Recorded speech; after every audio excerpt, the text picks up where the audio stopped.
Buenos días, doctoras y doctores. Sean bienvenidos a la última ponencia del refuerzo intersemestral para alumnos de pregrado. Mi nombre es Sergio Martínez y en nombre de Visión Medicina y Acamedic les doy las gracias por habernos acompañado durante todo un mes. No ha sido una tarea sencilla, pero estamos seguros de que vale la pena. Quiero agradecer nuevamente a nuestros patrocinadores oficiales. Odessa Librerías, Batas Memorial, alta calidad. Tanire, el uniforme de los expertos. E Industrial Hospitalaria, equipo médico a tu alcance. Antes de comenzar, quiero comentarles que Odessa Librerías otorgará del 15 al 25% de descuento a todas las personas que al comprar les mencionen que van de parte de Visión Medicina. Del mismo modo, Industrial Hospitalaria dará un 10% de descuento a quienes mencionen que estuvieron en el Congreso. Sin más preámbulo, hoy tengo el gusto de presentarles al doctor Germán Lombó, de Venezuela para el mundo, estudiante de medicina de la Universidad Centro Occidental Lisandro Alvarado, en Venezuela, director, conferencista y creador de contenido médico @Germán Lombó en Instagram. No olviden seguirlo, por favor. Estamos listos para su ponencia, doctor. Les tengo, antes de comenzar, una grata sorpresa. Esta ponencia no tendrá posvaloración ni palabra clave. Gracias nuevamente por formar parte de este proyecto. La familia Visión Medicina espera que haya disfrutado. Germán, te cedo el uso de la voz. Adelante. Muchísimas gracias, estimado Sergio. Les mando un gran saludo a todos y bueno, hoy vamos a hablar acerca de un tema particularmente espectacular que es la neurobioquímica de la depresión. Pero va a ser una dinámica muy interactiva, muy interesante, para lo cual vamos a participar de manera activa con las personas que formen parte de este grupo. Entonces, en esta ocasión, por favor, que me mandaron la lista de los que les gustaría participar, Osvaldo, Diego y Fernanda. ¿Pudieran encender sus micrófonos, por favor? Osvaldo, Diego y Fernanda. Por favor, si pueden encender y confirmar de que me estén escuchando adecuadamente para comenzar la ponencia con ustedes. ¿Les parece?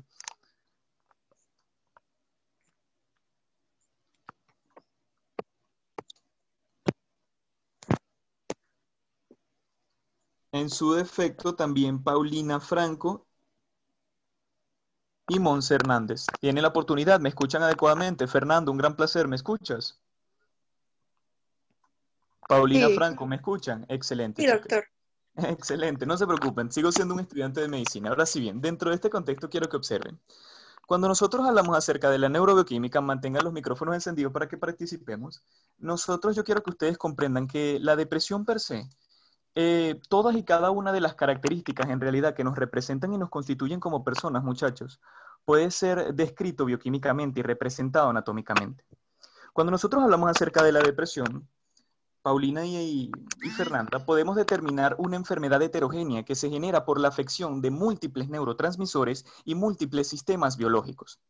Entonces, esta heterogeneidad de la enfermedad determina que se vean afectados diferentes regiones dentro del contexto del sistema nervioso, como por ejemplo la corteza prefrontal, el hipocampo, como por ejemplo el hipotálamo, o en su efecto el núcleo accumbens. Estos son tres ejemplos fundamentales, muchachas, que se ven involucrados estructuras anatómicas respectivamente a la depresión. Ahora bien, fíjense qué interesante. El involucramiento de la corteza prefrontal que observamos acá determina lo que representan los síntomas cognitivos, o sea, los pensamientos de culpabilidad, los pensamientos pesimistas, las ideas suicidas, ¿sí? La pérdida de la capacidad de la memoria. Ahora, si bien el involucramiento de lo que representa el hipotálamo, por ejemplo, vamos a ubicarlo más o menos por acá, es lo que determina los síntomas neurovegetativos, como lo representarían las distorsiones del sueño, la disfunción sexual, en su efecto la pérdida del apetito. Ahora, si bien lo que representa el involucramiento del núcleo accumbens, que es un elemento importantísimo, aquí lo observamos, para el reforzamiento positivo, pudiera determinar síntomas de naturaleza motivacional afectiva, como representarían la anedonia, la imposibilidad de sentir placer. Entonces, muchachas, punto número 1, y quiero que me ayuden aquí a repasar. O sea, ustedes verían la enfermedad como una enfermedad homogénea o heterogénea. Punto número 1. Heterogénea. Heterogénea, donde se ven afectadas una sola región o múltiples regiones del sistema nervioso. Múltiples regiones. Efectivamente. Entonces, fíjense qué interesante. Fíjense. Anedonia, incapacidad de sentir placer, trastornos de sueño, disfunción sexual, pérdida del apetito, que pérdida de la capacidad de la memoria, pensamientos negativos y pensamientos o ideas suicidas son característicos de la depresión. Ahora, nosotros vamos a determinar qué es lo que ocurre bioquímicamente en estas diferentes áreas para poder vislumbrar la verdadera realidad de la depresión per se. Entonces necesito que comprendamos los aspectos fundamentales de la bioquímica per se. Punto número 1. Chicos, equipo, vamos a tener representado una neurona presináptica, una horrible representación de una neurona presináptica, en la cual se van a sintetizar los neurotransmisores, los cuales son acumulados en las vesículas sinápticas. ¿Vamos bien hasta ahora, sí o no? Sí. Ok, excelente. Ahora bien, tenemos una neurona postsináptica, al contrario, la cual va a poseer los receptores postsinápticos, los cuales van a interaccionar con los neurotransmisores. Entonces, en orden de ideas, la neurona presináptica va a liberar los neurotransmisores al espacio sináptico y estos interaccionan con los receptores. Pero muchachos, fíjense acá, esto es un componente particularmente minimalista esto es una manera minimalista de explicar una sinapsis, porque lo cierto es que siempre nos enseñan que es un componente presináptico y postsináptico, pero en realidad la complejidad de la sinapsis va más allá de simplemente dos elementos. Por ejemplo, existe lo que llamamos la sinapsis tripartita, el concepto de sinapsis tripartita, donde aparte de un componente presináptico y postsináptico, vamos a tener representado dentro de esa sinapsis de manera activa elementos de la glía, como por ejemplo el astrocito. En este caso, yo quiero que ustedes comprendan que la glía, muchachos, puede funcionar como un elemento activo en la sinapsis, por ejemplo, regulando la concentración de neurotransmisores en el espacio sináptico. Es decir, no es simplemente un elemento de soporte metabólico o estructural, no. Quiero que entiendan que puede formar parte activa en la regulación de la neurotransmisora en este espacio sináptico. Ahora bien, fíjense, vamos a seguir adicionándole un poquito más elementos. Nosotros podemos determinar, por ejemplo, que tanto el componente presináptico como el postsináptico pueden estar en relación con reguladores, con otras neuronas que van a regular su función. Por ejemplo, observen aquí en color verde que estoy delimitando otra neurona diferente a la presináptica y a la postsináptica. En este caso, ejerciendo una acción o influencia sobre la neurona presináptica. ¿Qué es importante comprender? Esta influencia que puede ejercer este elemento, ¿sí? Este neurotransmisor de esta neurona, puede ser positivo o negativo. ¿Y de qué va a depender eso, muchachos? De que el neurotransmisor que transmita, que libere esta neurona, sea positivo, sea excitatorio, como por ejemplo el glutamato, o en su defecto inhibitorio, como el ácido gamma-aminobutírico. Entonces, necesito que me ayuden a repasar. Punto número 1, tenemos una neurona sináptica. Luego tenemos una neurona Sináptica. Excelente. Ahora sí bien, ¿estos son los únicos elementos que forman parte de la sinapsis o tenemos más? No. Tenemos más. Excelente. En este caso, tenemos representativamente de la glía a un astrocito que forman parte activa o pasiva de la sinapsis. Activa. Activa, pueden modular la concentración de neurotransmisores en el espacio sináptico. Ahora, tanto la neurona presináptica como la neurona postsináptica pueden verse influenciadas por otros neurotransmisores de otras neuronas. Ahora, si bien este efecto puede ser positivo o Negativo.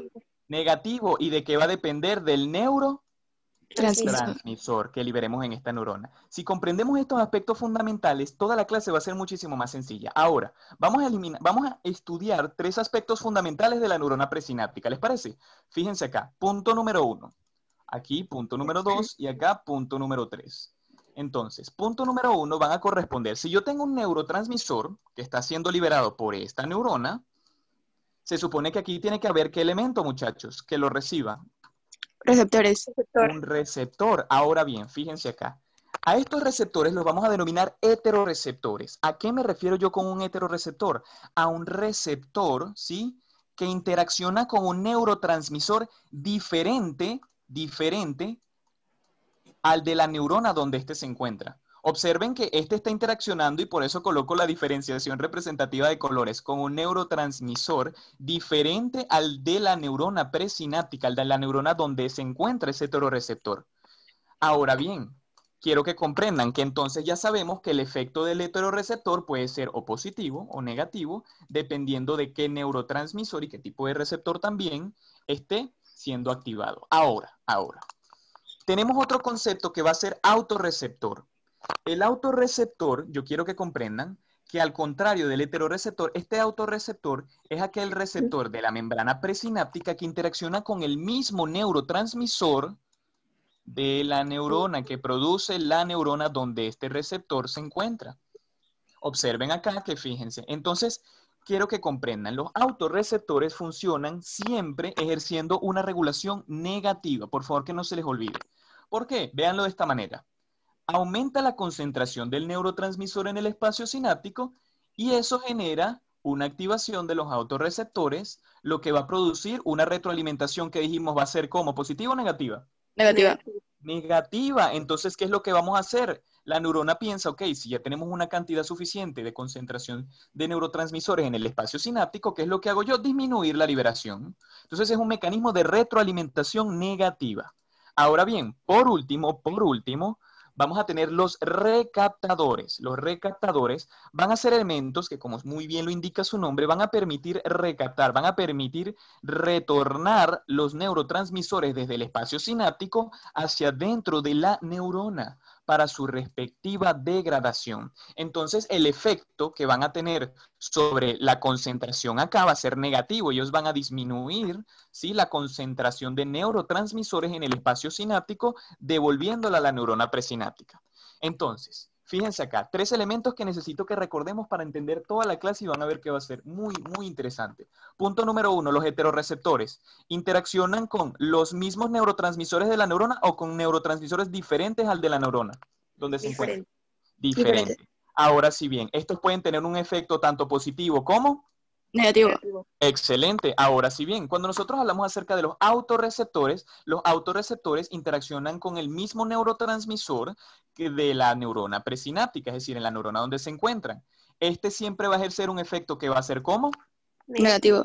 Negativo. Ahora, si bien, los recaptadores permiten disminuir la concentración de neurotransmisor en el espacio sináptico, devolverla a la neurona presináptica para así degradarlo. Por ende, el efecto que ejercen sobre la sinapsis va a ser negativo. Entonces, fíjense qué interesante. Cuando comprendemos estos aspectos fundamentales, todo es más sencillo. ¿Por qué? Cuando nosotros hablamos acerca de la depresión, equipo, uno de los principales aspectos acerca de la depresión se fundamenta en la disminución, algo tan sencillo como es esto, la disminución de los neurotransmisores en el espacio sináptico. Ese es uno de los principales conceptos que determina la aparición de la depresión, la disminución de la concentración de neurotransmisores en el espacio sináptico. ¿De qué neurotransmisores específicamente se describe esta teoría? De la teoría monoaminérgica, lo que corresponde a la serotonina, 5-HT, y la noradrenalina. Es decir, existe una teoría denominada teoría monoaminérgica que establece que una disminución de los neurotransmisores en el espacio sináptico, principalmente tipo serotonina, noradrenalina, es lo que causa la depresión, una depresión de esos niveles. Ahora bien, vamos a profundizar en este concepto para poder determinar qué es lo que verdaderamente pasa y cómo podemos hacer para disminuir estos niveles. Permiso, ¿entendieron adecuadamente? ¿Tenemos alguna duda con respecto a esta parte? No.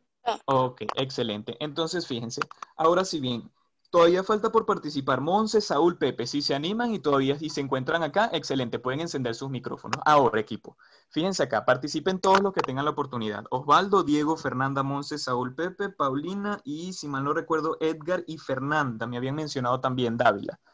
Ahora bien, quiero que entiendan.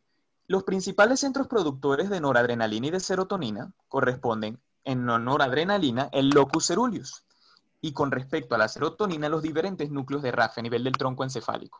Nosotros ahorita vamos a hacer un enfoque en la serotonina para simplificar todo de la mejor manera, pero quiero que comprendan que el mismo razonamiento que vamos a aplicar a continuación para la serotonina lo podemos hacer para la noradrenalina. ¿Estamos claros, sí o no? Sí. Excelente, equipo. Entonces, fíjense acá. Cuando nosotros observamos, vamos a observar a comenzar con la síntesis de la serotonina. Les voy a colocar una cadena lineal de procesos enzimáticos, muy sencilla, muy minimalista, donde observamos la última síntesis, la respectiva síntesis de la serotonina. Ahora bien, quiero que entiendan. En realidad, las vías enzimáticas de la serotonina son más ramificadas. La serotonina, por ejemplo, puede convertirse en melatonina por acetilaciones y metilaciones. puede, en este caso, no necesariamente tener como producto ácido 5-hidroxiindolacético, sino que tenemos más. Pero se los coloco de manera lineal y minimalista, sí, simplificada, porque esto es lo que nos interesa y nos va a ayudar a entender absolutamente todo de manera certera. Y eso es la idea, hacer la neurobioquímica algo un poco más sencillo. Ahora, fíjense acá, comenzamos desde el triptófano, que es un aminoácido, luego producimos 2-hidroxitriptófano, luego producimos 3-serotonina, y luego un producto de la degradación como el ácido 5-hidroxiindolacético. Ahora, entre ellos, ¿qué hay? Enzimas que me catalizan esas reacciones. Tenemos la triptófano hidroxilasa, tenemos la descarboxilasa de los aminoácidos aromáticos y tenemos la monoamina oxidasa. Ahora sí bien, equipo. Yo quiero que a partir de ahora nosotros pensemos como si fuéramos la depresión. ¿Cómo podemos inducir la depresión? ¿Cómo podemos disminuir los neurotransmisores del espacio sináptico? ¿Cómo podemos disminuir esa serotonina? Entonces vamos a analizar primero el triptófano. El triptófano es el aminoácido a partir del cual se produce la serotonina. Entonces, si yo quiero inducir la depresión, esos niveles de triptófano tengo que aumentarlos o disminuirlos. Disminuirlo. Disminuirlos, entonces yo tengo que disminuir la cantidad de triptófano que llega a nivel del sistema nervioso. Ahora sí bien, dentro del contexto de las enzimas, la triptófano hidroxilasa y la descarboxilasa son enzimas que me producen serotonina. Entonces, ¿qué tengo que hacer yo para inducir la depresión? Nosotros somos los malos de la película en esta ocasión. ¿Tengo que aumentar la expresión de esas enzimas o disminuir la expresión de esas enzimas? Disminuirla. Disminuirla, ¿cierto? Porque ellas son las que me producen serotonina. Vamos a disminuir la expresión de estas enzimas. Ahora, miren acá. Lo que representa la monoamina oxidasa, habíamos dicho, la monoamina oxidasa, ella me degrada la serotonina, ¿sí? Entonces, si yo quiero aumentar, si yo quiero promover la depresión en este paciente y quiero disminuir los niveles de serotonina, tengo que aumentarla o disminuirla. ¿Qué tengo que hacer? Aumentarla. Efectivamente, aumentar los niveles de monoamina oxidasa. Ahora bien, ya con estos conceptos fundamentales respectivos a la síntesis, vamos a entender muchísimo más todo. ¿Les parece que comencemos con el triptófano? Fíjense qué interesante. Cuando hablamos acerca del triptófano, quiero que observen acá. Tenemos lo que representa un vaso sanguíneo. Aquí tenemos lo que representa el cerebro. Y aquí, en el medio de los dos, vamos a tener la barrera hematoencefálica. ¿Lo observan adecuadamente, sí o no? Aquí, Sí. que los está separando. Entonces, fíjense qué interesante. El triptófano no se produce en el cerebro. Tiene que llegar a partir de la circulación sistémica. Entonces, fíjense. El triptófano, derivado de la dieta, ¿cierto? Tiene que pasar desde la sangre, traspasar la barrera hematoencefálica y llegar al cerebro para luego producir serotonina. Ahora bien, aquí tiene que haber un transportador que permita eso. Vamos a dibujárselos acá. Aquí vamos a colocarle un transportador en rojo. ¿Les parece? Este va a permitir el ingreso de la serotonina. Pero fíjense qué interesante. La serotonina va a tener un competidor. Este competidor van a representar otros aminoácidos aromáticos, como la fenilalanina o la tirosina. O sea, quiero que comprendan que este transportador va a tener dos competidores. Va a tener los aminoácidos aromáticos o ramificados, otros aminoácidos diferentes al triptófano y el triptófano per se. Entonces, esto va a ser una competencia por el transportador. Le voy a colocar T de transportador. Entonces, fíjense, si aumenta el competidor, si aumentan los niveles de aminoácidos aromáticos, ¿qué le va a pasar al triptófano? Va a ser más difícil para él entrar, traspasar la barrera hematoencefálica, porque el transportador va a estar ocupado por su competidor. Chicos, ¿me estoy dando a explicar sí o no? Sí. Sí. Entonces, fíjense qué interesante. Quiero que entiendan, uno de los aspectos fundamentales con respecto a la depresión es la misma dieta, ¿sí? Fíjense, si yo tengo una gran cantidad de aminoácidos aromáticos circundantes en conjunción al triptófano, significa que voy a tener menores niveles de triptófano en el sistema nervioso central. ¿Por qué? En el sistema nervioso per se. ¿Por qué? Porque van a haber mayor cantidad de competidores por el transportador. Entonces, uno de los aspectos fundamentales y limitantes, ¿sí?, de la síntesis de serotonina es el paso del triptófano hacia el sistema nervioso, producto de la presencia de otros aminoácidos aromáticos. Ahora bien, punto número 1. Punto número 2, habíamos hablado acerca de las enzimas. Habíamos dicho que teníamos que aumentar o disminuir su expresión. Disminuir. Disminuirlo. Y fíjense qué interesante, en pacientes deprimidos se ha determinado que la expresión genética de los genes respectivos para la codificación del triptófano hidroxilasa y descarboxilasa, principalmente la triptófano hidroxilasa, se encuentran disminuidos. Los genes que producen esas enzimas pueden estar silenciados a partir de metilaciones en sus promotores. Entonces, fíjense, o sea, quiero que entiendan que vamos poco a poco observando la heterogeneidad de esta enfermedad. Fíjense que no solo puede ser por una causa, sino múltiples. Ahora, en su defecto, ¿qué habíamos dicho acerca de la monoamina oxidasa? Que era una enzima que para aumentar la depresión, porque nosotros íbamos a hacer la depresión en esta ocasión, ¿qué teníamos que hacer? Aumentarla. Aumentarla. Entonces, fíjense, miren qué interesante, los niveles plasmáticos de MAO, de monoamina oxidasa, se encuentran elevados en los pacientes con trastorno depresivo mayor, ya déjenme colocarles otro color, trastorno depresivo mayor, y en su defecto, fíjense cómo se encuentra disminuida dentro de un contexto de grupo control.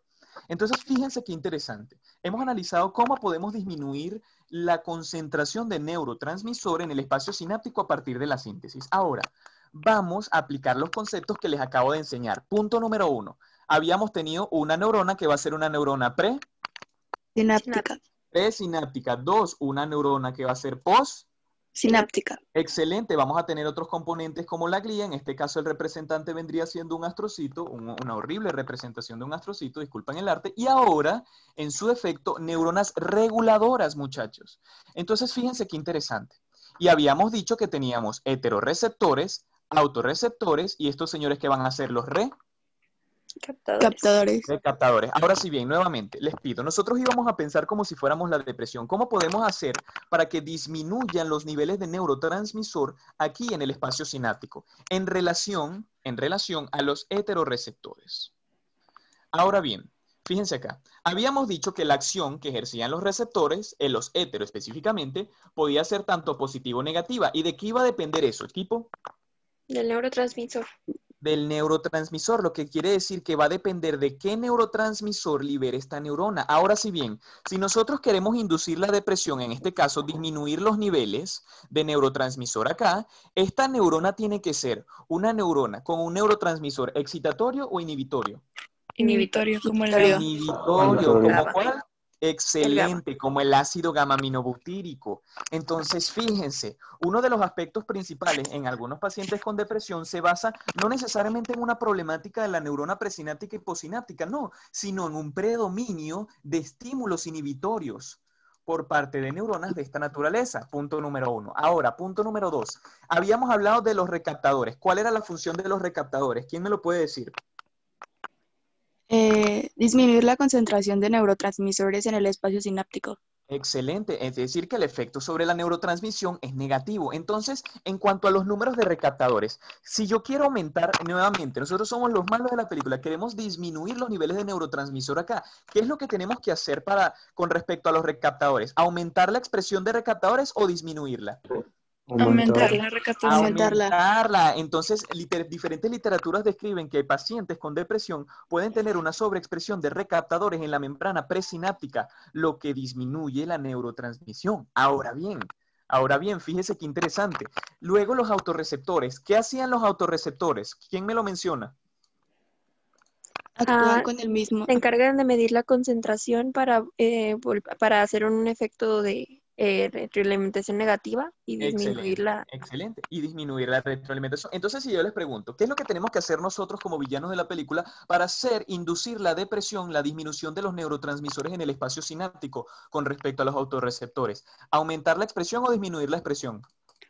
Aumentar la expresión. Aumentar la expresión, equipo. Entonces, fíjense, con sinceridad, muchachos, y me responden sí o no, ¿están observando la heterogeneidad de esta enfermedad? O sea, ¿por qué es tan difícil atacarla? Por la variabilidad molecular que tiene en su expresión. Cualquier alteración en la regulación de las neuronas de esta naturaleza puede conllevar una problemática de naturaleza depresiva. Entonces, fíjense qué interesante, pero no hemos terminado de analizar todo. Ahora bien, no solo nos podemos quedar en la neurona presináptica, también podemos hablar acerca de la neurona postsináptica.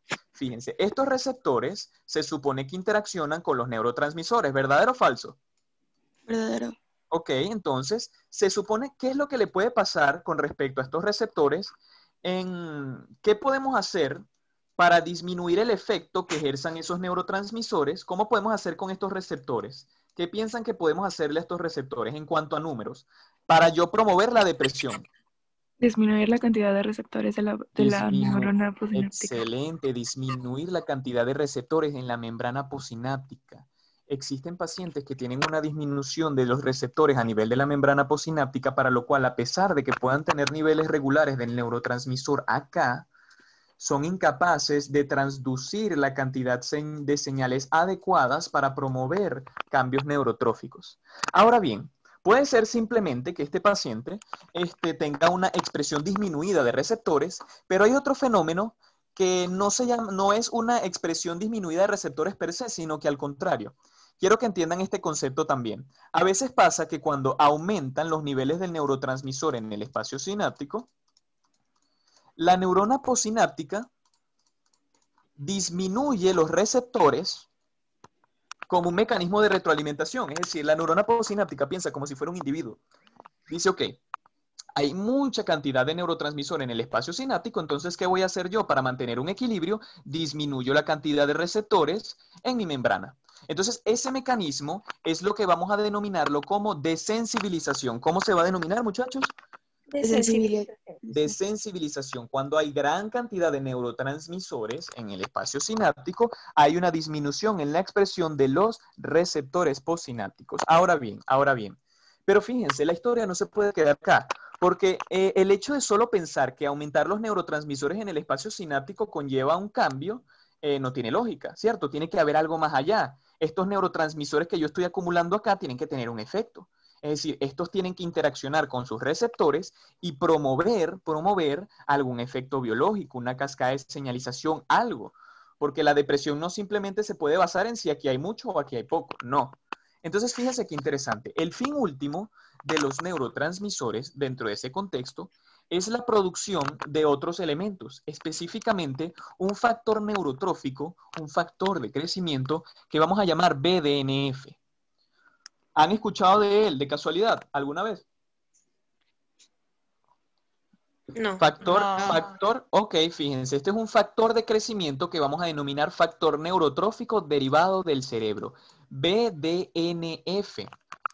Entonces, fíjense, yo quiero que ustedes comprendan que este prácticamente va a ser nuestro fin, determinar la síntesis respectiva de este componente neurotrófico. Y recuerden, los factores de crecimiento, como su nombre muy bien lo indica, promueven crecimiento, diferenciación y supervivencia. De ahí el efecto antidepresivo. Entonces, fíjense, ¿qué vamos a hacer ahorita? Vamos a analizar, vamos a hacer zoom aquí. ¿Les parece? Entonces vamos a observar. Imagínense que este neurotransmisor, habíamos dicho que estábamos hablando principalmente de serotonina. Tenemos al neurotransmisor de serotonina y tenemos al receptor de serotonina. ¿Les parece? ¿Entendieron esta explicación? ¿Tienen alguna duda con respecto a ella? ¿Cómo vamos? Todo bien. Todo bien. Ok, excelente, me alegra, muchachos. De verdad quiero tener la oportunidad de regalarles esta experiencia un poquito más interactiva para que lo disfruten y porque se lo merecen. De verdad que los congresos que han hecho han sido espectaculares. Ahora bien, fíjense, le hicimos zoom. Observamos la serotonina con su respectivo receptor. Ahora bien, y aquí vamos a tener las vesículas que nosotros tenemos que llenar con BDNF. ¿Qué habíamos dicho que era BDNF? No necesariamente el nombre, pero ¿qué tipo de compuesto? Un factor de... Neurotrófico. Ok, un factor neurotrófico, un factor de crecimiento. Entonces, fíjense, yo quiero que comprendan, muchachos. Nosotros tenemos que pasar de la interacción del neurotransmisor con su receptor hasta acá, llenar estas vesículas. Entonces, fíjense, punto número 1. Estos receptores, que en este caso les estoy representando, es un receptor serotonérgico H4. Ahora, estos son receptores asociados a proteína GS. Fíjense, la proteína G con su subunidad beta y gamma. Ahora bien, yo quiero que delimiten esto de la manera adecuada. Vamos a observar cuál es la cascada de señalización a partir de la cual vamos a llenar, vamos a producir BDNF. Entonces, punto número 1. El receptor asociado a proteína GS interacciona activando a una enzima llamada adenilato ciclasa. Repito, activa una enzima denominada adenilato ciclasa, la cual va a aumentar los niveles de este compuesto, que es el AMP cíclico. Ahora, el AMP cíclico actúa y activando a una quinasa, que la vamos a denominar quinasa A o quinasa dependiente de AMP cíclico. Fíjense que es una cascada. GS activa la adenilato ciclasa aumenta el AMP cíclico, el AMP cíclico activa la quinasa A. Ahora, esta se transloca al núcleo para fosforilar un factor de transcripción denominado CREP. El factor de transcripción CREP permite la transcripción génica y la producción de un ARN mensajero. ARN mensajero para el BDNF. Este es traducido con ayuda de los queridos ribosomas y luego se produce BDNF, el cual es acumulado y posteriormente liberado. Ahora bien, yo quiero que ustedes me digan, ¿esto les parece que es un proceso rápido o lento? Rápido. Con sinceridad. Ok, fíjense acá. En este caso, yo lo veo como más un poquito lento. ¿Por qué? Lento. ¿Por qué diría yo lento? Porque fíjense que es una cascada de señalización donde tienen que haber un relevo permanente, un aumento de compuestos, una unión alostérica, una fosforilación, una transcripción, una traducción. Per se no es un proceso muy rápido. Y ya van a ver, y quiero que por favor se queden con este concepto. Este proceso, esta cascada metabotrópica, yo quiero que ustedes comprendan que es un proceso lento. ¿Les parece? Por el simple hecho de que es una cascada donde tienen que activarse múltiples elementos de manera secuencial. Y eso no es a una velocidad vertiginosa. Entonces, cuando yo les hable acerca de esta cascada de señalización, ¿es una activación rápida o lenta? Lenta. Excelente, Lento. excelente equipo. Entonces, fíjense. Cuando nosotros hablamos, vamos a repasar esta cascada. Punto número 1. La serotonina interacciona con su receptor, que es un receptor asociado a proteína G. ¿G qué? GS. Excelente. Ahora, si bien, esta actúa sobre una enzima denominada adenilatociclasa y aumenta los niveles de este compuesto, que vendría siendo ¿qué? AMP cíclico. AMP cíclico, excelente, que actúa sobre la quinasa, ¿qué es la quinasa?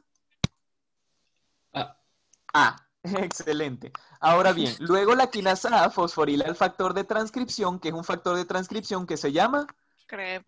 Excelente, CREP. Ahora bien, este me genera la transcripción del ARN mensajero, luego se traduce en BDNF, el cual posteriormente es liberado. Pero fíjense nuevamente, logramos producir BDNF, pero la historia no se puede quedar acá. El BDNF tiene que hacer algo, ¿cierto? Tiene que generar los cambios neurotróficos. Entonces, fíjense, este BDNF que acabamos de liberar, ¿sí? A partir de esa reacción, ese conjunto de cascadas de señalización, tiene que interaccionar con otros receptores para ejercer un efecto.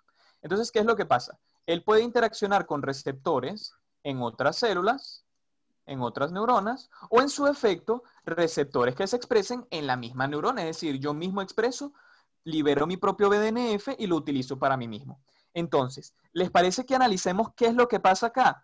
¿Qué es lo que pasa cuando el BDNF interacciona con sus receptores, muchachos? ¿Vamos bien hasta ahora? ¿Están entendiendo? ¿Sí o no? Sí. Todo Excelente, bien. me alegra bastante. Ahora bien. Intenté hacerlo lo más didáctico y genial posible. Ahora, vamos a analizar cómo podemos hacer para que ese factor neurotrófico ejerza su acción. Punto número 1. Disculpen, ¿a ustedes también les sale una pantalla que sale por favor alejar la pantalla? Me disculpo, no sale como Sí. quitarla. Ahora bien. Sí. Sí, la única manera de quitarla es quitando las diapositivas, pero no se preocupen. Ahora bien, llega el factor neurotrófico derivado del cerebro. Interacciona con su receptor, muchachos, que es un receptor tirosina quinasa. Quiero que comprendan que la tirosina quinasa va a permitir un proceso de autofosforilación y esto es lo que activa el receptor. Ahora, vamos a activar, es decir, cuando llega el factor neurotrófico, ¿sí? Interacciona con su receptor y se van a activar 3 vías fundamentales. 3 vías de señalización, 1, 2 y 3. La primera va a corresponder de la PI3 quinasa, fosfatidilinositol 3 quinasa. Activa PDK1 y AKT. No necesito que se lo aprendan, pero necesito que comprendan que se genera una cascada. En este caso, en el segundo caso, se activa la cascada de señalización de la fosfolipasa C-gamma, que promueve la formación de fosfatidilinositol trifosfato y acilglicerol, y la activación de otras quinasas, la CAM quinasa y la quinasa C. Ahora se activa una tercera cascada de señalización de las MAP quinasas. Creo que las MAP quinasas la han tenido la oportunidad de escuchar bastante, ¿sí o no? Para el crecimiento celular.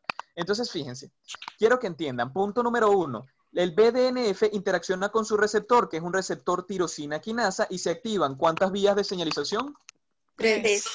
3, la de la PI3 quinasa, la de la fosfolipasa C y la de las MAP quinasas. Ahora bien, yo quiero que ustedes comprendan, indiferentemente indiferentemente, cualquiera de las tres va a culminar en un mismo nivel. Van a fosforilar los elementos, los últimos elementos de esta cascada buscan fosforilar de manera terminal a factores de transcripción para promover la síntesis de proteínas. Y aquí está el efecto antidepresivo. La síntesis, cuando hablamos de un factor de crecimiento, yo les mencioné 3 características. ¿Qué hacían los factores de crecimiento? Promovían ¿qué cosa? El crecimiento, la diferenciación y la supervivencia. ¿Cierto o falso? Cierto. Entonces, fíjense acá, yo quiero que ustedes comprendan. Van a promover lo que representa la fosforilación de factores de transcripción para transcribir y producir proteínas necesarias para esos procesos, para la diferenciación celular, para el mantenimiento de la supervivencia y la neuroplasticidad. Es decir, a partir de acá es lo que se fundamenta el efecto antidepresivo en el aumento de la neuroplasticidad. Por ejemplo, ¿cómo nosotros potenciamos a la célula en crecimiento, diferenciación y supervivencia? A partir del aumento de proteínas, por ejemplo, la arborización dendrítica, aumentamos los niveles de dendritas, la reestructuración axónica, el mantenimiento de los gradientes, aumentamos la cantidad de receptores en el espacio sináptico, aumentamos las proteínas de las densidades posinápticas. Entonces, fíjense, lo que quiero que se lleven de esto es que aquí en esto se fundamenta los cambios que tienen los efectos antidepresivos, porque potencian a las neuronas. Si aumento la arborización dendrítica, voy a poder hacer más sinapsis. Y en realidad la inteligencia, las capacidades intelectuales y las emociones no son más que simples sinapsis. Entonces, equipo, comprendemos que al final el factor neurotrófico me va a generar la transcripción y respectivamente traducción de proteínas necesarias para optimizar la sinapsis, promoviendo de esta manera 3 elementos. Este que vendría siendo la diferenciación, la supervivencia y por último que estoy colocando ahí, ¿cuál es la? Neuroplasticidad. Neuroplasticidad, exactamente. Ahora bien, comprendiendo esto, una pregunta. ¿Ustedes como estudiantes de medicina se han sentido estresados alguna vez? Sí. Always. Ok, no, y si Muchas me dicen, veces. es que si me dicen que no es una vil y descarada mentira. Entonces, fíjense, quiero que comprendamos cómo afecta el estrés, cómo está relacionado el estrés con la depresión. Y yo siempre particularmente he pensado que la parte más difícil de la carrera no es la académica, sino la emocional. Entonces, fíjense, vamos a estudiar lo que representa un sistema, es un eje, axis, que lo vamos a denominar hipotálamo, pituitario, adrenal. Hipotálamo, HPA. Algunos lo conocen como hipotálamo hipoficiario adrenal. Ahora, fíjense acá, quiero que me ayuden. Primero vamos a tener la amígdala. Recuerden que la amígdala filogenéticamente es uno de los elementos más antiguos y que determina los comportamientos primitivos del ser humano. Entonces, la amígdala va a ejercer un efecto positivo sobre el hipotálamo. ¿Vamos bien hasta aquí, sí o no? Sí. Ok, excelente. Sí. Ahora sí bien. Al contrario, en contraparte, la corteza prefrontal y el hipocampo van a ejercer un efecto negativo sobre el hipotálamo. Entonces, punto número 1, la amígdala va a ejercer un efecto positivo o negativo. Positivo. Positivo. Y la corteza prefrontal y el hipocampo, un efecto positivo o negativo. Negativo. Negativo. Excelente. Ahora sí bien, excelente equipazo. Ahora, en este caso yo quiero que observen, el hipotálamo al ser estimulado, asumamos que tenemos 5 parciales en una semana, ¿cierto? De temas que no he tenido la oportunidad de estudiar. Tenemos lo que representa la amígdala, la cual se va a activar y va a permitir ejercer un efecto positivo al hipotálamo, es decir, es un inductor del estrés. Entonces, el hipotálamo va a aumentar la liberación de esta hormona, que es la liberadora de la corticotropina, lo cual llega y estimula a la pituitaria o glándula hipófisis, para que a partir de la adenohipófisis libere la hormona adrenocorticotrópica, ¿sí? Ahora, esto permite la estimulación de la corteza suprarrenal, específicamente las porciones glomerulares y fasciculadas. Ahora, la corteza suprarrenal aumenta la producción de glucocorticoides. Entonces yo quiero que relacionen 2 cosas, equipo. Estrés con elevación de glucocorticoides. Los glucocorticoides nos permiten utilizar los reservorios energéticos para condicionar nuestro organismo a reaccionar ante ese estrés y reduce los procesos inflamatorios. Pero fíjense qué interesante. ¿Se acuerdan? Han visto que hemos hablado acerca de mecanismos de retroalimentación positiva y negativa. Miren qué bien. Cuando aumenta el estrés, aumentan los glucocorticoides. ¿Entendemos eso sí o no? Sí.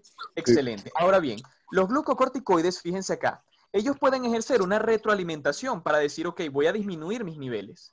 Punto número 1.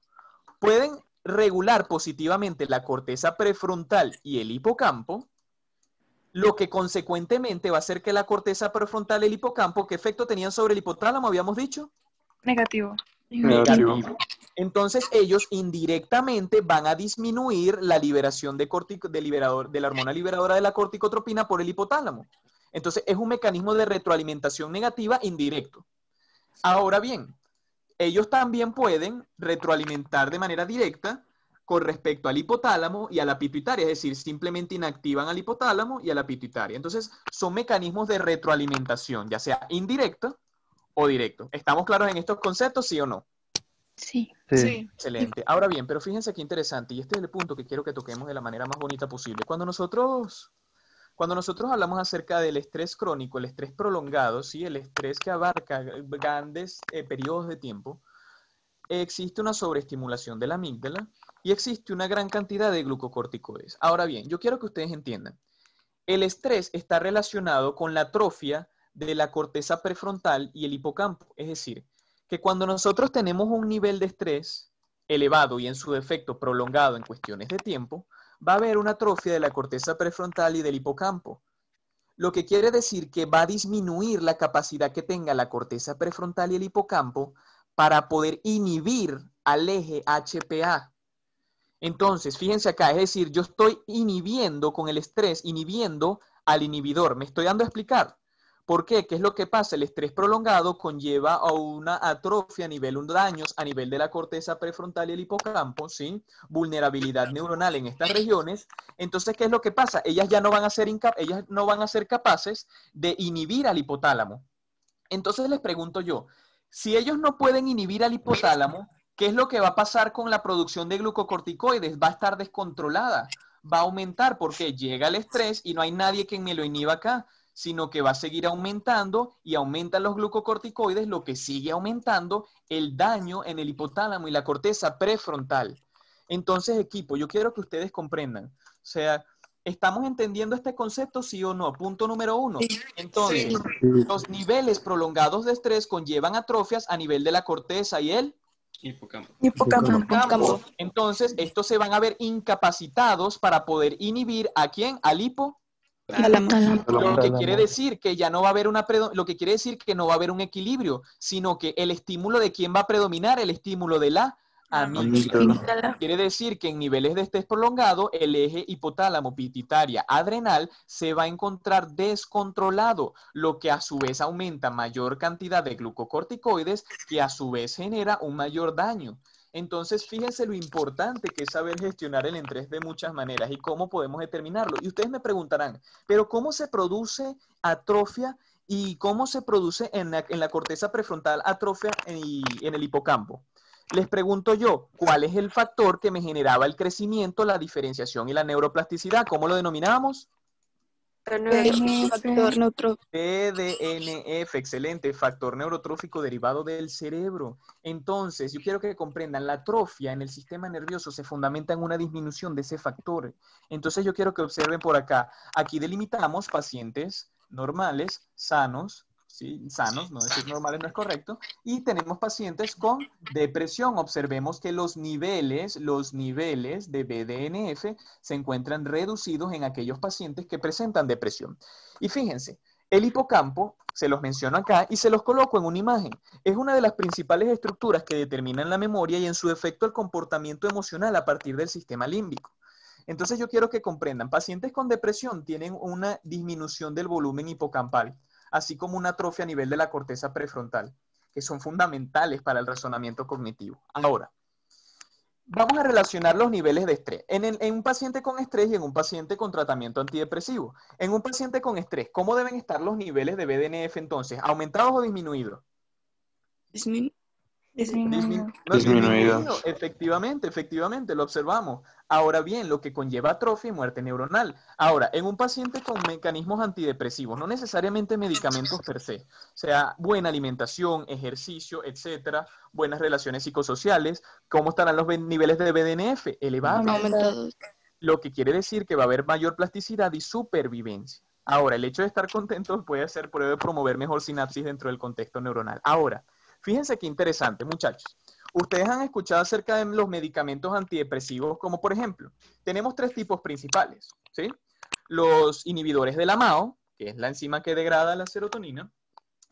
Ahora, si bien, tenemos los antidepresivos tricíclicos, que son inhibidores de los recaptadores tanto de serotonina como noradrenalina, y tenemos los inhibidores de los recaptadores de serotonina, es decir, que son específicos para los recaptadores de serotonina. Entonces, fíjense, los principales que se utilizan en la clínica son los inhibidores de los recaptadores. Y fíjense qué interesante. Los inhibidores de los recaptadores, si yo inhibo a los recaptadores, ¿qué le va a pasar, muchachos, a la concentración de neurotransmisores acá? Se mantiene Aumenta, excelente, aumenta, porque se supone que si yo evito que se recapten, va a aumentar acá. ¿Vamos bien hasta ahora, sí o no? Sí. Entonces, pero Sí. fíjense qué interesante, equipo. Cuando nosotros, una de las principales retos que tenemos a nivel de los pacientes con depresión, corresponde al hecho de que hay un desfase desde el periodo que administras el medicamento hasta el punto donde comienzas a mejorar los síntomas depresivos, hasta que observas el efecto antidepresivo per se.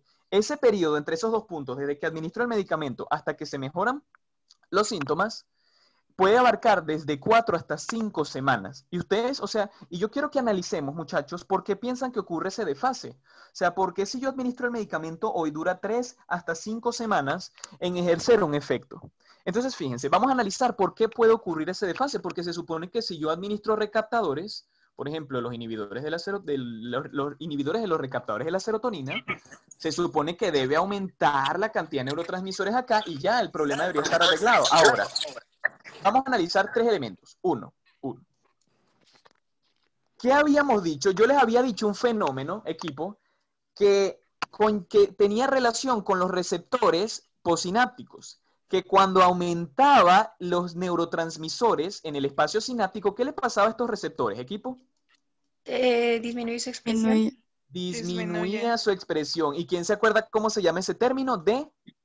Desensibilización. Desensibilización. Entonces, esto puede ser una de las causas. Puede haber un mecanismo de desensibilización. Entonces, indiferentemente que yo aumente la cantidad de neurotransmisores en el espacio sináptico, voy a estar disminuyendo la cantidad de receptores en la membrana postsináptica. Ahora, punto número 2. En la literatura se describe que a pesar de que nosotros logremos aumentar los neurotransmisores acá, por medio de inhibidores de los recaptadores, todavía, casualmente, estas concentraciones comienzan a disminuir progresivamente. Entonces, es extraño, porque quiero que comprendan. Todo lo que representan las regulaciones neuronales están bien, la función de los autorreceptores están bien, la única problemática está en los recaptadores, los bloqueé y aumenté la concentración de neurotransmisores. Pero estos neurotransmisores todavía siguen disminuyendo progresivamente, es decir, aumenté de repente, pero comienzan a disminuir progresivamente. ¿Qué piensan ustedes que les puede ocurrir? Ahora bien, y les voy a mencionar algo. En este caso vamos a utilizar una representación esquemática que no hemos utilizado en toda la clase y ustedes dirán, el profe la habrá dibujado para nada. Entonces, fíjate, ¿qué le puede pasar a esos neurotransmisores? Puede interferir los astrocitos. Bueno, la glía, ¿no? Puede interferir la glía, efectivamente. No, muy bien la respuesta, sin el no al final. Fíjense, quiero que comprendan. En las neuronas no serotonérgicas, asumiendo que esto es una sinapsis serotonérgica, en las neuronas no serotonérgicas adyacentes y lo que representa la glía, podemos encontrar recaptadores no específicos, equipo.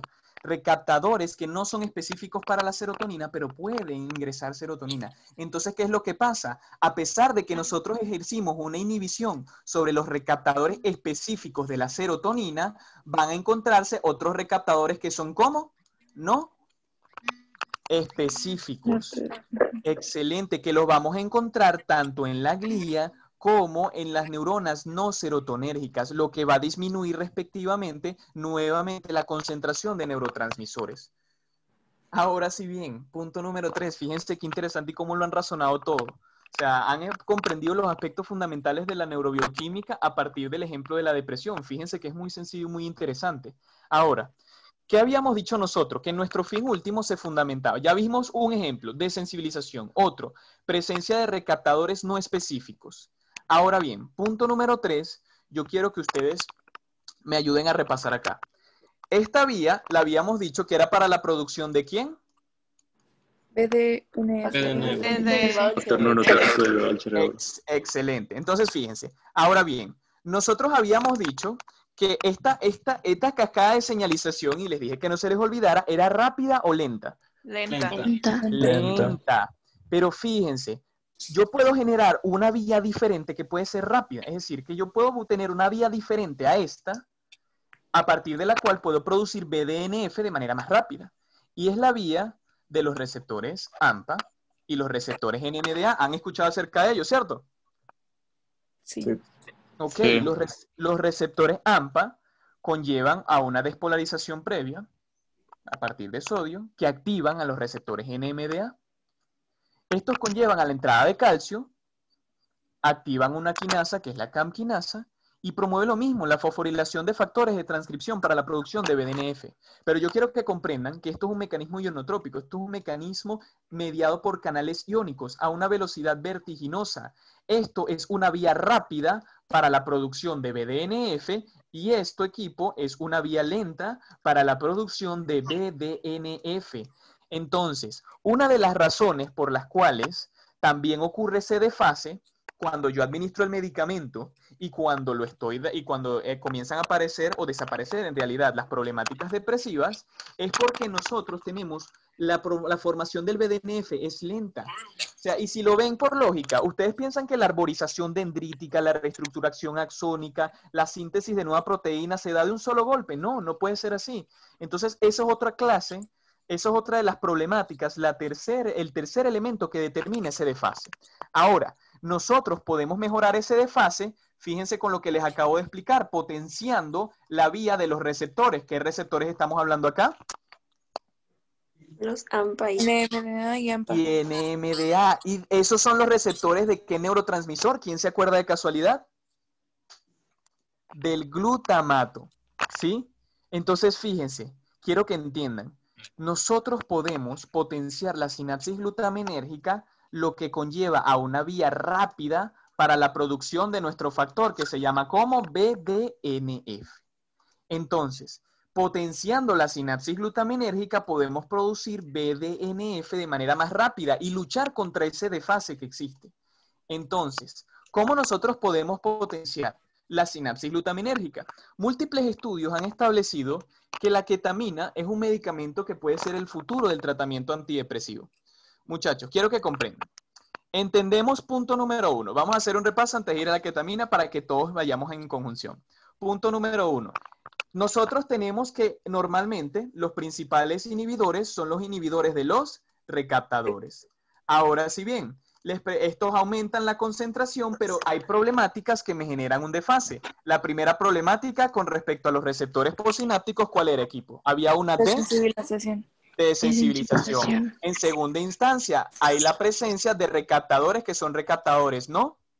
Específicos, lo que conlleva una disminución paulatina. Y punto número 3, que los cambios de BDNF son lentos. Ahora, eso es lo que me genera ese periodo de desfase entre cuando administro el medicamento hasta cuando desaparecen los síntomas. Ahora, ¿cómo puedo luchar con ese desfase? Generando una vía rápida. Y les estoy mencionando una vía rápida que es a partir de los receptores AMPA y los receptores ¿qué? NMDA. Que son los receptores respectivos de qué neurotransmisor. Glutamato. Entonces, si potenciamos la sinapsis glutaminérgica, pudiéramos tener una liberación más rápida y más certera de BDNF. Ahora, ¿qué medicamento me pudiera generar eso? La ketamina. Mira, la ketamina es muy interesante porque la literatura lo describe como un anestésico disociativo, es decir, que disocia los sistemas talamocorticales y límbicos. Entonces, ¿pero qué es lo que pasa? La ketamina puede potenciar la sinapsis glutaminérgica. Pero fíjense qué interesante. La ketamina puede potenciar la sinapsis glutaminérgica inhibiendo a los receptores NMDA. ¿No les parece paradójico? O sea, yo les estoy diciendo, yo puedo potenciar la sinapsis glutaminérgica inhibiendo a los receptores de la sinapsis glutaminérgica. Hay una paradoja, ¿cierto o no? Sí. Entonces, fíjense qué interesante. Vamos a analizar, y de aquí la espectacularidad de esta naturaleza de temas. Cuando nosotros hablamos tenemos nuevamente, vamos a repasar, una neurona pre Sináptica.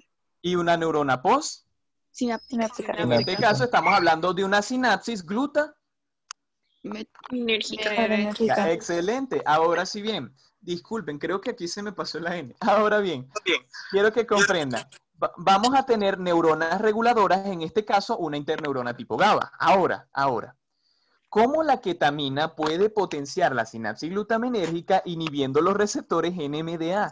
Fíjense acá, recuerden y lo que les dije al principio, la sinapsis va mucho más allá de simplemente un componente presináptico, postsináptico, abarca la glía, abarca el conjunto de redes interneuronales que se encuentran adyacentes. Entonces, fíjense, aquí en este receptor, en esta neurona GABA, ¿sí? Que es inhibitoria, vamos a poseer un receptor NMDA.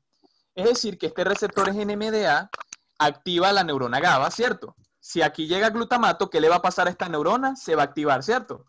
Sí. GABA va a generar una liberación de neurotransmisores, ¿cierto? Esta neurona GABA, lo que va a generar un efecto negativo sobre esta neurona. ¿Estamos claros? Sí. Ahora sí bien, fíjense qué interesante.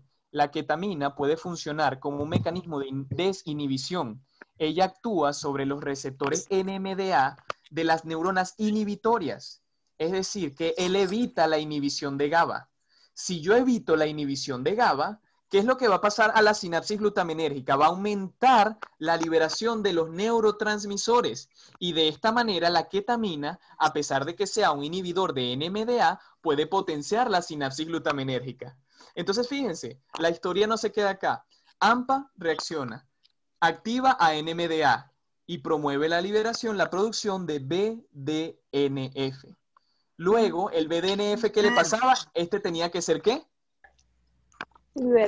Liberado para reaccionar con su receptor tirosina quinasa y luego de ser liberado produce el conjunto de proteínas como por ejemplo en este caso representativo más receptores para aún potenciar más la sinapsis glutaminérgica.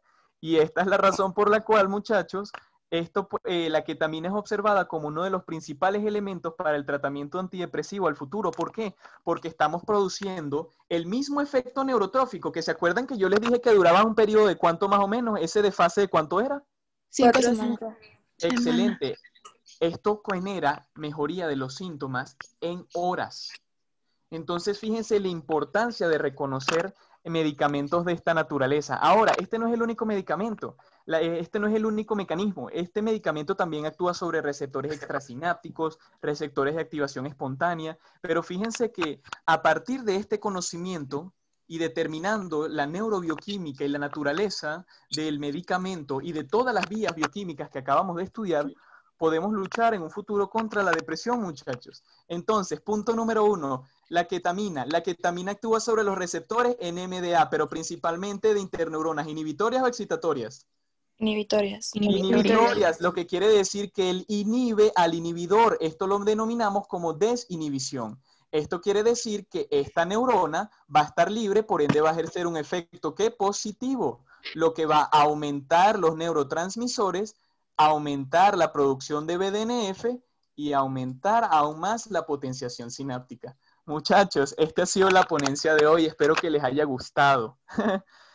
Oh my God. Todo lo que constituye como persona puede ser bioquímicamente explicado, fisiológicamente comprendido y anatómicamente representado. Me disculpan la brevedad, intenté como me dijeron que la clase debería ser de 1 hora, intenté que fuera 1 hora exacta con interacción. Entonces, bueno, espero que hayan entendido cómo se sintieron, cómo les pareció la dinámica. Bien. Excelente. Bastante interesante. Muy buena. Espero que les haya gustado, muchachos. Fíjense que Excelente. acaban de aprender todos muchos aspectos fundamentales de la neurobioquímica de una manera sencilla, específica, certera y adecuada. Entonces, de verdad, súper honrado de tener la oportunidad de estar aquí para con ustedes. Y bueno, en otras circunstancias me encantaría tener la oportunidad de seguir participando. Por supuesto que sí. Muchas gracias. Muchas gracias. Quedo en espera de ustedes en sus directrices. Estamos muy agradecidos, Germán, por esta increíble ponencia que nos presentaste. En verdad que creo que todos estamos impresionados. Nos dejaste con muchísimo más de lo que esperábamos, entonces te lo agradecemos. Y en nombre del equipo Visión Medicina y Acamedic, gracias por tu participación en este primer refuerzo intersemestral para alumnos de pregrado. Claro que extendemos la invitación para que puedas acompañarnos en futuros y muchos proyectos. Muchísimas gracias, Germán. A todos nuestros asistentes les comento que pueden dejar sus preguntas en los comentarios de YouTube. Germán las estará contestando en sus historias de Instagram, así como cualquier comentario en el que le hagan saber cuánto les ha gustado su ponencia. Una vez más, a nombre de Visión Medicina y Acamedic, les agradezco al doctor Germán Lombó por ser parte de este primer refuerzo intersemestral para alumnos de pregrado. Les recordamos hacer uso de los descuentos y estar presentes en el evento de clausura, en el que se llevarán a cabo todas las premiaciones pendientes. Un abrazo hasta donde nos estés viendo. Que tengas un excelente día y recuerda, cuida tu salud en estos tiempos de pandemia. Hasta la próxima.